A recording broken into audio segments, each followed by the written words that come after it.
नमस्कार दोस्तों, जय माँ दुर्गा, जय माँ काली, जय श्री राम जी। दोस्तों, आप सब कैसे हो और आप क्या हाल चाल है आपका दोस्तों। और दोस्तों, कुछ दिनों से बहुत ही मैसेज और बहुत ही वीडियो और कॉलिंग आ रही है हमें, और एक ही बात पूछी जाती है कई भक्तों से और कई साधकों से और कई शिष्यों से।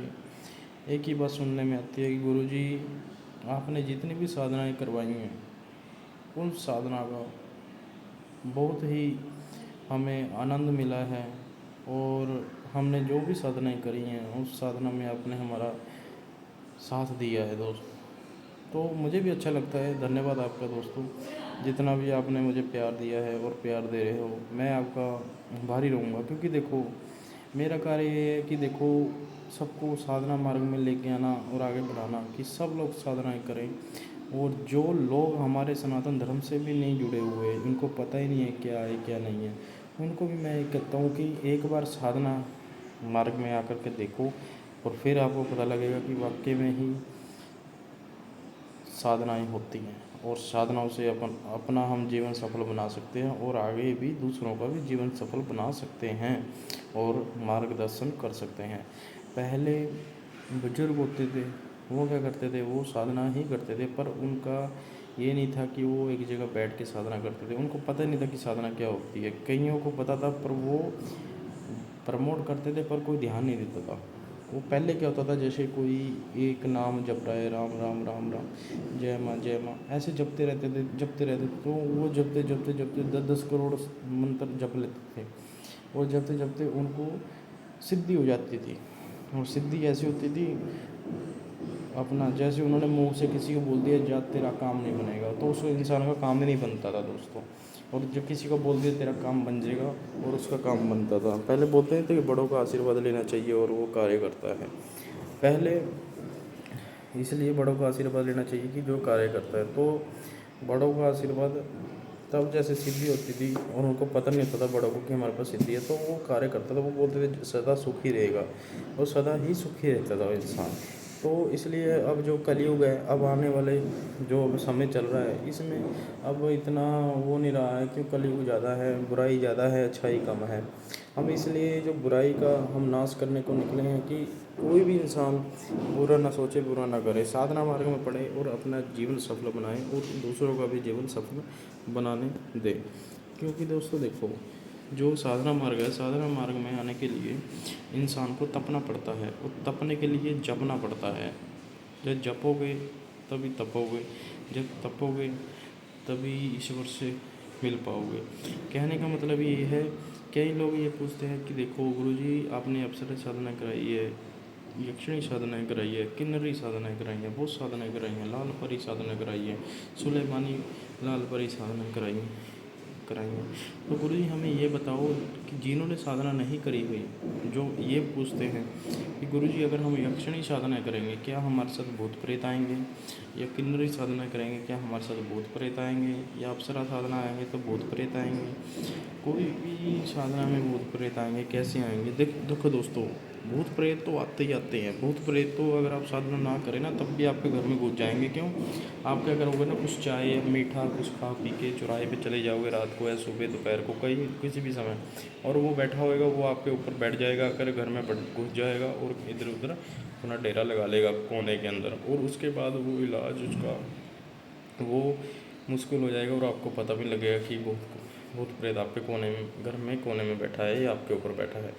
वो क्या पता लगेगा, जब उसको 20 साल हो जाएंगे घर में, तो वो अपना राज संभाल लेगा, राजपाट आपके घर में, और वही आपसे कार्य उल्टे सीधे करवाएगा, और आपको आगे बढ़ने में रोक टोक करेगा।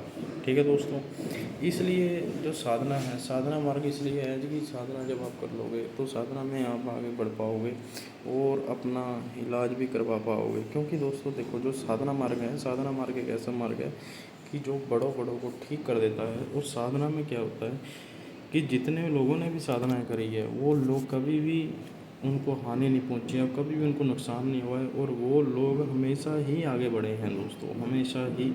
और साधना में क्या होता है कि जब साधना हम करते हैं, साधना में सबसे पहले जो भूत प्रेत होते हैं, नेगेटिविटी होती है आपके अंदर, होती है आपके घर में, होती है वही आपके सामने खड़ी होती है आके, और वो बोलती है बोल तुझे क्या चाहिए।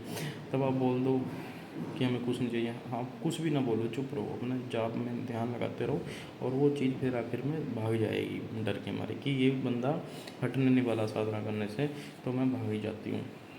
अगर जब आपने उसको वचन दे दिया, हाँ जी मेरे को आपसे ये चाहिए, वो आपको ला के भी दे देगा, उसके बाद वो आपसे पूजा पाठ करवाएगा, तो आपका जीना हराम हो जाएगा 2 से 3 सालों में। अगर आपने सब साधना खंडित कर दी और भूत को वचन दे दिए, तो इसलिए आपको ऐसी चीज़ों पे ध्यान नहीं देना, कोई बातों पे ध्यान नहीं देना। जब साधना आपकी पूरी हो जाएगी, वो लालो अप्सरा किन्नरी यक्षिणी आपके सामने खुद आएगी, उससे वचन लेना, ठीक है। अगर आपको लालो यकीन नहीं है कि ये अप्सरा नहीं है, तो आप उससे कोई कार्य करवा के देख लेना। और जो भूत प्रेत होते हैं वो ऐसे कार्य नहीं कर सकते जो यक्षिणी और अप्सरा कर सकती है, ठीक है। कुछ गुप्त बातें होती हैं, मैं सारी बातें नहीं बताता, इसलिए कि कुछ लोग महान बन जाते हैं और आगे जाके फिर लोगों को नुकसान करते हैं दोस्तों।